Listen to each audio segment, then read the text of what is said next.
पचखाद्य साहित्य काजू, खडीसाखर, खारीक पावडर, सुकं खोबर, बेदाणे। कृती: सुकं खोबर भाजून घ्या, खारीक पावडर भाजून घ्यावी।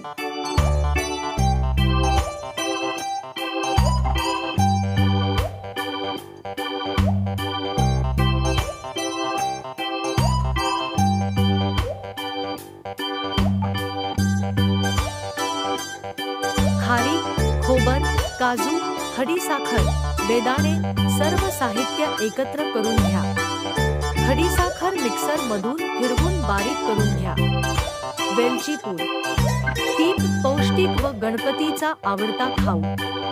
पचखाद्य तयार। Like, share and subscribe.